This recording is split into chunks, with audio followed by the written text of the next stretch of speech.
chapter 21, verses 17 through 39. How many of you have ever said those words before? Here we go again.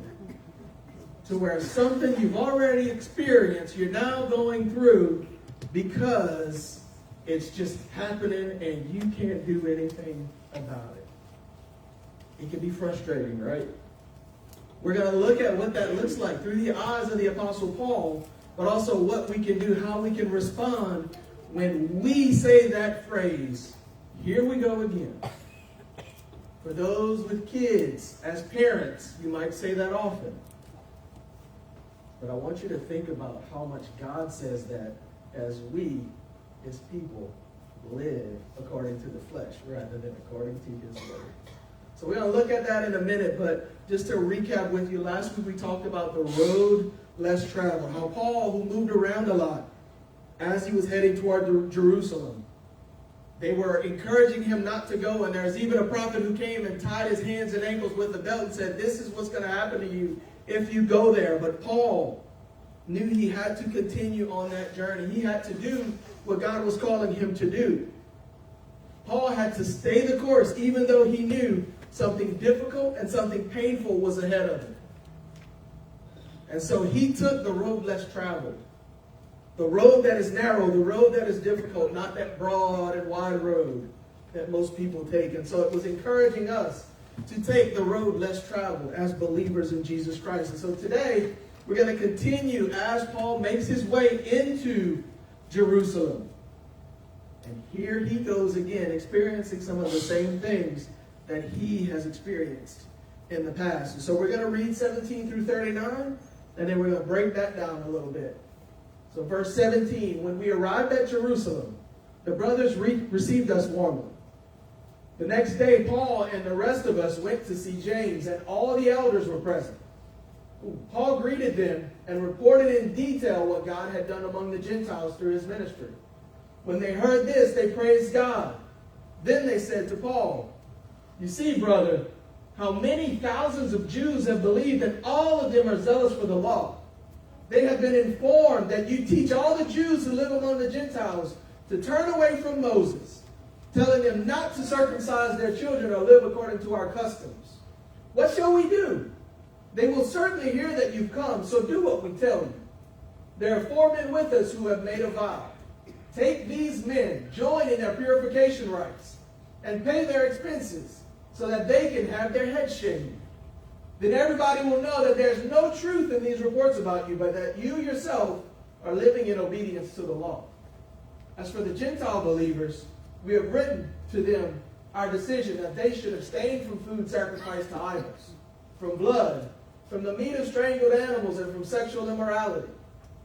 The next day, Paul took them in and purified himself along with them. Then he went to the temple to give notice of the date when the days of purification would end, and the offering would be made for each of them. When the 7 days were nearly over, some Jews from the province of Asia saw Paul at the temple. They stirred up the whole crowd and seized him, shouting, Men of Israel, help us! This is the man who teaches all men everywhere against our people and our law and this place. And besides, he has brought Greeks into the temple area and defiled this holy place. Verse 29, they had previously seen Trophimus the Ephesian in the city with Paul, and assumed that Paul had brought him into the temple area. The whole city was aroused, and the people came running from all directions. Seizing Paul, they dragged him from the temple, and immediately the gates were shut. While they were trying to kill him, news reached the commander of the Roman troops that the whole city of Jerusalem was in an uproar. He at once took some officers and soldiers and ran down to the crowd. When the rioters saw the commander and his soldiers, they stopped beating Paul. The commander came up and arrested him and ordered him to be bound with 2 chains. Then he asked who he was and what he had done. Some in the crowd shouted one thing and some another, and since the commander could not get at the truth because of the uproar, he ordered that Paul be taken into the barracks. When Paul reached the steps, the violence of the mob was so great he had to be carried by the soldiers. The crowd that followed kept shouting, away with him! As the soldiers were about to take Paul into the barracks, he asked the commander, may I say something to you? Do you speak Greek, he replied.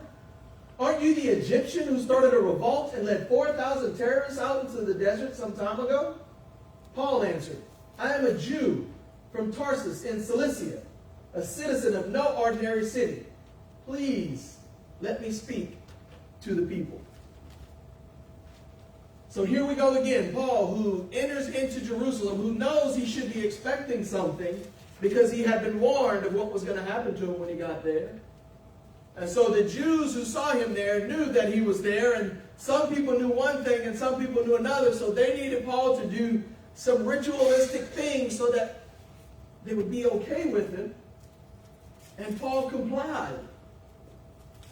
But even in complying, they had other issues with him after that. Saying, hey, you're bringing the wrong people into the temple. So now you are going to be in some trouble because of it. And so they capture him and bring him out, and they try to kill him, and the commander comes up. And when the commander comes, they silence the crowd, so he has him taken away so that he wouldn't be killed. And then the commander asks him, as he says, hey, can I speak to these people? The commander asks him who he was, and Paul responds confidently so that the commander could truly see that Paul wasn't this guy that he thought he was, but he was someone who was a Roman citizen. And so when we look at this passage, we see that Paul, as he's going around preaching the gospel, people don't like what he's saying and doesn't like what he's doing, so now he's in trouble. And so he's in this position again. Doesn't it sound like what happened to Jesus? Sounds like what happened to Peter. And then Paul's going through this yet again. So just want you to see that the things that happen in your life that sometimes keep coming up, they might just keep coming up. You might be saying, here we go again, because you're witnessing or seeing or experiencing something that you've experienced before. That's not uncommon. But as we break down this passage, as we look at it from different angles, so that we can be challenged to see it a little differently, I'm going to start when he came in to Jerusalem. And the first thing I want you to understand and see is that we need to celebrate what God is doing in others. We should celebrate what God is doing in others. You should celebrate what God is doing in other people. You know why? Because God doesn't need just you. God doesn't want just you doing things for his kingdom. Why? Because you can't do everything. You can do something because you're gifted and qualified and created uniquely to do what God has created you to do. Someone else, the same way. And one of the convictions that it comes to for me is hey, with different churches as well. Community Baptist Church may be gifted in one way, but another church may be gifted in another. So we do need to celebrate what God is doing among God's people. Because all of it is to benefit the kingdom. Now we could go into another sermon about some of the other things that happen within different people, within different churches and different places. But none of us are perfect, and we know that. And there are times that we need to speak out against other things. But ultimately, when God's people are doing something and you can see and hear or know that God is working, you need to be willing to celebrate that with them. Other people need to see God's people united. And that's what happens when they got into Jerusalem. They were received warmly. They were welcomed. And when Paul told them all that God was doing, they celebrated. They praised not Paul, but they praised God. They praised God for what he was doing through Paul. We need to do the same thing. And so I know I've told y'all before, I can be very critical of people. I sometimes need to slow down, because if God is doing something and you see evidence of that, we need to stop being critical and celebrate what God is doing. I need to stop comparing what I get to do because of who God is in my life to what God does for someone else or through someone else. We need to, as believers, celebrate what God is doing in others. We talk about uniting with God and connecting with others. That's one way we can do that. We can connect by celebrating what God is doing in others. But it takes some humility. And that's the next thing on your outline, is that humility is what leads to connection. In passage 20 through 26, we see that happening with Paul. Paul was a Pharisee, so he knew all the law. He knew all the customs. He did all the things. He checked off all the boxes. But when he met Jesus, he realized that doing all those things wasn't what God was truly asking of him. There was more to the story than what he knew. And so when they told Paul, hey, there's some people who heard about some things that you've been doing, and they're not going to like it. So what we need you to do is what you've done in the past, so that we can make sure that these people know that you're still Paul. Doesn't that sound conflicting to you? I need you to do what you used to do, because these people ain't going to like what you're doing now. Or what they think you're doing now. Because Paul was doing what Jesus did. Jesus came and said, hey, I'm not getting rid of the law of Moses. I'm fulfilling the law of Moses. And so Paul was telling people and pointing people to the one who was fulfilling that law. But Paul could have objected and said, you know what? I'm not doing those things, because I know those things don't matter. What would that have done for his witness to the people in Jerusalem if he would have done that? This is something I thought a lot about. For Paul, going through those rituals, what is that saying to those people? That those rituals are still important? I don't think that's what he was saying. I think that Paul was saying, you know what? I'm humble enough to know that the most important thing that I want you to see is Jesus. And even doing those things doesn't elevate those things over the man that Jesus is. If those things are to bring you closer to Jesus, I'll do them. If those are to bring me closer to Jesus, I'll do them. Are they defying the law of Jesus? No, because Jesus is still the most important thing to me.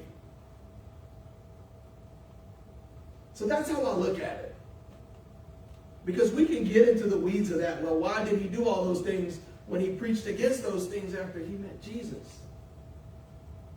But Paul knew that he wasn't any better than those people. Paul knew, based on his pedigree, that's who he is. A Jew. So all those things that they did, he knows how to do them well, but he knows there's a different purpose to them now.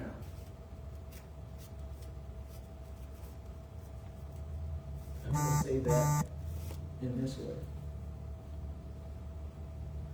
Growing up Catholic, I didn't understand what they were doing back then. But then I met Jesus, and I understand the significance of what they do. Maybe not why they do it the way that they do, but I know that if I'm going to do it, I'm going to do it in a way that honors Jesus Christ, because ultimately those things don't matter. It's those things connecting me with him.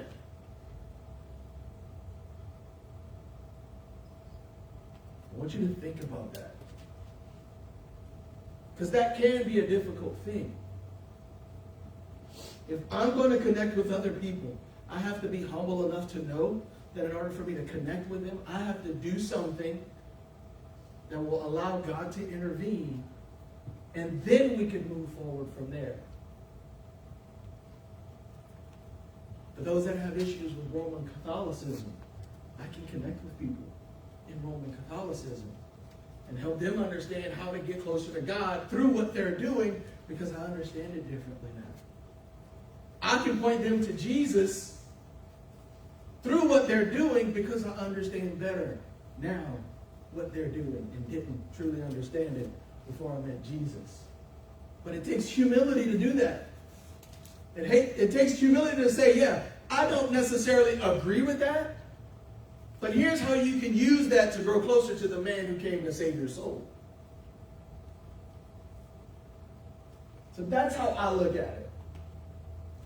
Paul was humble. And he did things that might not have been well received by some of his followers. But it wasn't about some of his followers. It was about Jesus.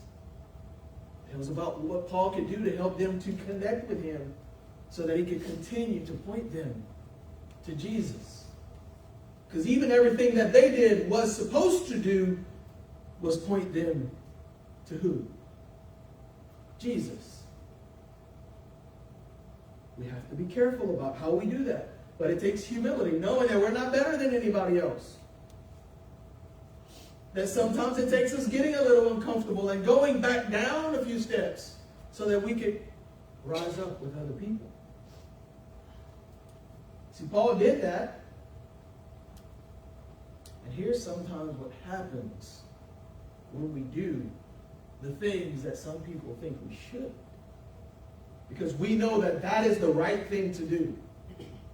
Have you ever done the right thing even when other people said you shouldn't? Or when you know other people are going to have a problem with it? See, I think that's kind of where Paul is here. But see, here's the thing. Doing what's right is going to make you a target. Not what's easy. Not doing what's easy, because what was easy for Paul was saying, nope, I ain't doing that. And then he'd have been fine, because you know what? He'd have had the followers that he had behind him, and he'd have just had issues with the people in front of him. But Paul said, you know what? I know this is the right thing for me to do because I know what God has planned ahead. And so this is going to lead to what God has next. So I'm going to do it even though I know that I'm already going to be a target for everybody else. Have you ever done the right thing over the easy thing and you became a target for other people? You did the hard thing. And because you did the hard thing, other people don't like it, and so now they don't like you. Even though at one time they were in the same group as you were. Any of you ever experienced that? See, that's what Paul did. Paul did what was right. And even in doing what was right, it still made him a target. When we in the United States of America do what's right, which is what is in line with God's word, it makes us a target. We can do what's easy and go along with the way of the world. Or we can do what's right. And know that, just as Jesus said, if the world hates you, just know that it hated me but first. It hates you because it hates me. You already got a bullseye on your back. You got a bullseye on your forehead too. Because you're doing things that are contrary to what the world wants. And that by itself makes you a target. See, when you think about it, those people that stirred up the crowd in verses 27 through 30, they came and said, hey, men of Israel, you Jews, you come help us. This dude teaches against all our stuff. You know one thing they said he taught against? Their law. They didn't say he taught against the law. He taught against their law. Their customs. Their ways of doing things. And he taught against the temple. Was Paul teaching against anything in the law of Moses or anything of the temple? No. He was using those things to point them to who? Jesus. And then he said, hey, besides, he brought some people that shouldn't be in here and here. I want to encourage y'all. I want you to be around some people that you shouldn't be around. You know why? Because if you ain't around people you shouldn't be around, who are you going to share the gospel with? We need to be around people that the world says, or the church has told us we shouldn't be around. Now, do we get involved with their lifestyle? Do we get involved with all the things they do? No. How are you going to speak into someone's life if you're not around them?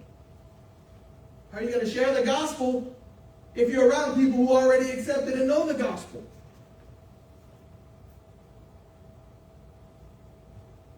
So we have to understand that. This is what they did to Paul. Yep, he was bringing some people here so they can know who Jesus is. Now they shouldn't be in here. And what they did was they assumed that the God that Paul brought was the one who was in there with him. And because they said all those things, the whole city became chaos. They kicked him out of the temple, and they closed the gates.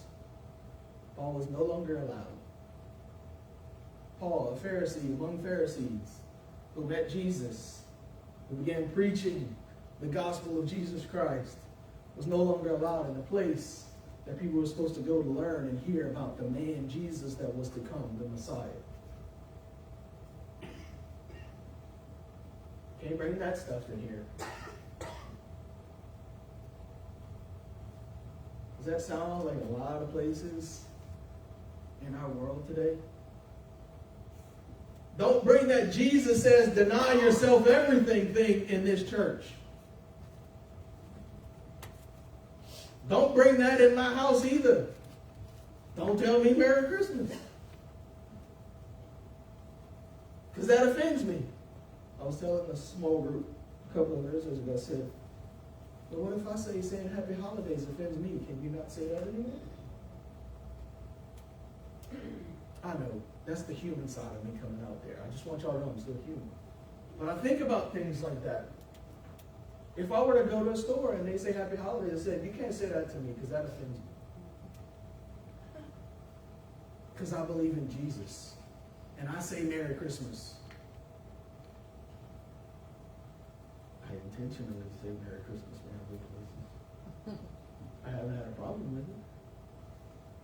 I'm sorry, and I know, but again, I want you to understand, this is the human side of me looking at what the other side of humanity does to people who believe as we do. Because it offends you, but what you do offends me, I can't say anything about it. I'm going to be a target if I do. So why not say it? You're a target anyways. Jesus already said you'd be a target. Start a pot. No, I'm joking. I'm going to cause trouble everywhere. No. But there was chaos because Paul was doing that. Paul was going, hey, look, I am doing things that are going to stir you up so you can see truly what everything that you're supposed to be doing is pointing to. The Messiah, Jesus Christ, who came. And y'all missed him. That made him a target. But I want to encourage you, in the midst of all the chaos, trust God. God's going to take care of all that stuff. He's going to put somebody in your path, or he's going to put you in a position to where your impact is not going to be anything that this world can do anything about, but it's going to be an impact that the kingdom is going to celebrate over. God can protect you from things that the world can't. So in the midst of all the chaos that's going on, when you're saying, here we go again, trust God. Is that easy to do in the middle of chaos? No. But trust God. See, it says in verses 31 through 36, they were trying to kill Paul, and this commander came up trying to figure out what was going on, and what did they do? The same thing they did with Jesus. Same thing they did with Peter. Some people were shouting one thing, other people were shouting another. So how would he know who was being honest? If you're someone in your right mind, you probably know that there's something wrong with that. And that's what the commander did. He couldn't find someone who gave him a concrete answer, so he just said, you know what? Go ahead and arrest him. Do what that prophet said. Bind his hands and his feet and send him to jail. Because we can't get to the truth. So Paul, instead of him being killed, God was able to use this commander to get him out of the way. And that's what we got to do. In the midst of chaos, trust God, because he's going to use someone or something to get you out of the way. Now, does that mean it's going to happen on this side of heaven? I don't know. I'm not God. But when we get to heaven, all that chaos is going to be out of the way. But the commander was the one that God used to keep Paul away from being killed. And then what happens is this for Paul. And this is what I want to encourage you with. You know, when you do what's right and it makes you a target, and there's chaos around you, you have to trust God. But you have to always also be ready and willing to speak. Don't just be ready to speak. Don't just be willing to speak. You have to be ready and willing, because Scripture tells us that we always need to be ready to give an account for the hope that we have in Jesus Christ. Right? We must always be ready to do that, but we also must be willing to do that as well if the need arises. So always be ready and willing to speak, because that's what Paul did. As they were about to take him away, Paul said, hey, can I say something? Can I say something? All this is going on and I've been quiet. Can I say something now? Next week we're going to hear what Paul had to say. And then the commander goes, hey, do you speak our language? Like, how are you going to talk to these people? He said, aren't you this guy from Egypt who led a revolt? 4,000 people, that's a lot of people. But he thought Paul was somebody else. So how could Paul, being an Egyptian, speak the language of the people that were in front of him? So Paul said, I am a Jew. I am one of these people. I'm from Tarsus in Cilicia. I'm a citizen of no ordinary city. I'm a Roman citizen. I can speak Greek. That's who I am. Obviously, the commander didn't know who Paul was, right? Because if he knew who Paul was, just as the others in Jerusalem knew who he was, he wouldn't have had to ask that question. But the only reason he asked that question was Paul said, hey, I want to say something. Can I talk now? Would you be ready and willing to speak if God put you in a position to do so? In the midst of being attacked, in the midst of chaos, would you be ready and willing to speak if the Holy Spirit leaded you and led you and prompted you to do so? I could say I'd be willing to speak, whether I'd be ready or not, that's a different question. Because usually when I'm willing to speak, it ain't because I'm ready, it's just because I'm tired of what's going on and I'm going to just give you what comes out of my mouth. And I've told y'all that before, sometimes it just comes out and then I think about it later. Because at some point enough is enough. And that's what Paul was saying here. Enough is enough. Can I at least say something? We have to be ready and willing to speak, just as Paul is. And again, we're going to hear about what Paul had to say next Sunday. But here we go again. That's the title of the message. This is where Paul was going. Here we go again. All this is happening to me, and I haven't had a chance to say anything about it. Here we go again. I am sick again. I'm going through this battle again. And I didn't do anything to deserve it. It's what other people have done that's now putting me in this position. Here we go again.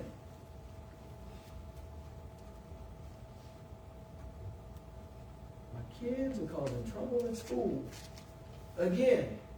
Or nowadays it's that teacher's causing trouble for my kid at school. Here we go again. I'm going to say in my case, that bus driver is just mean. Here we go again. But really, that cashier is just disrespectful. Here we go again. Or them people at McDonald's don't ever get my order right. Here we go again. Y'all laughing at those things, right? But those are situations that sometimes we need to just sometimes be quiet. Or sometimes we need to just say, hey, I know you're having a rough day. I'm sorry you're having a rough day. Because most of the time it's got nothing to do with us, but we think it does. But God can use those moments to do something that He intervenes from that we can't. So whatever that chaos looks like for you, whether it's a sickness, whether it's a struggle, whether it's pain from a loved one, whether it's the food or the oven or the refrigerator, or like in my house, the dryer, Miss Patricia. Here we go again. Over the last year, that dryer's been through some stuff. But regardless of what it is, God is still in control. He will always be in control. Are we aware that regardless of what's going on in our lives, the control that God has over us can lead us to places that the things that we try to control never do. I'm going to finish with this real quick on the here we go again thing. I had a cousin that I had met at an elevator in Lafayette General, when it was called Lafayette General at the time, not Austin, Lafayette General. And I was going to visit someone from our church that was in the hospital. I ended up running into her, and she was frustrated because, her mom had been sick, her dad had been sick, and all this and that. And she was asking, she's like, all right, now what else is going to come up? And so my response to her was, or what else you going to give me? Is kind of what she said. I said, stop asking that question. Don't say, here we go again. Just say, okay, God, what do I need to do? How can I handle this situation? Don't say, what you going to bring me? Oh, you asking that question? Here you go. I'm going to give you something else. You want to know what I can bring you? I'm going to keep giving you something. So instead of saying, here we go again, say, okay, God, what didn't I learn last time that I need to learn this time? Or, okay, God, maybe I need to speak differently this time than I did last time. Because here we go again. I can go through that situation just like I did before. Or I can go through that situation better than I did before. Because I know sometimes I need that. Especially when things come up for this big mouth pastor. So don't be discouraged when you face, I'm trying to use some language that brings us up to date. Since technology is what we get to use these days. Don't be discouraged when you face new versions of previous experiences. Because those experiences are previous experiences, but they might look just a little different. Because you're in a different place as well. Don't be discouraged when those new versions of those previous experiences come up. Because they'll look a lot like those old versions. But you don't have to be discouraged because God is still in control. God is still the one on the throne. You don't have to be discouraged when those things come up, when those appliances break, when those kids do something that is embarrassing to you and your family. Don't be discouraged. Those things are going to happen the rest of your earthly life. Things are going to come up. It's going to look like the same thing over and over. It's the same thing, but a little different. But don't be discouraged. Paul wasn't discouraged. Paul said, hey, I got something I need to say now. Enough is enough. And sometimes we got to put our foot down. Don't be discouraged. Trust God in the middle of all that chaos. He's going to take care of you. It might mean you got to say something. You ready and willing to do that? But most importantly, just don't be discouraged by those things that are happening to you. Because God's still in control. And when you respond in the way that He wants you to, it looks a whole lot different than what the world wants you to respond to Him. And that's what's most important. That's how we impact our world for the gospel of Jesus Christ. It's being different, even though those situations keep coming up over and over and over. Let's bow our heads in prayer.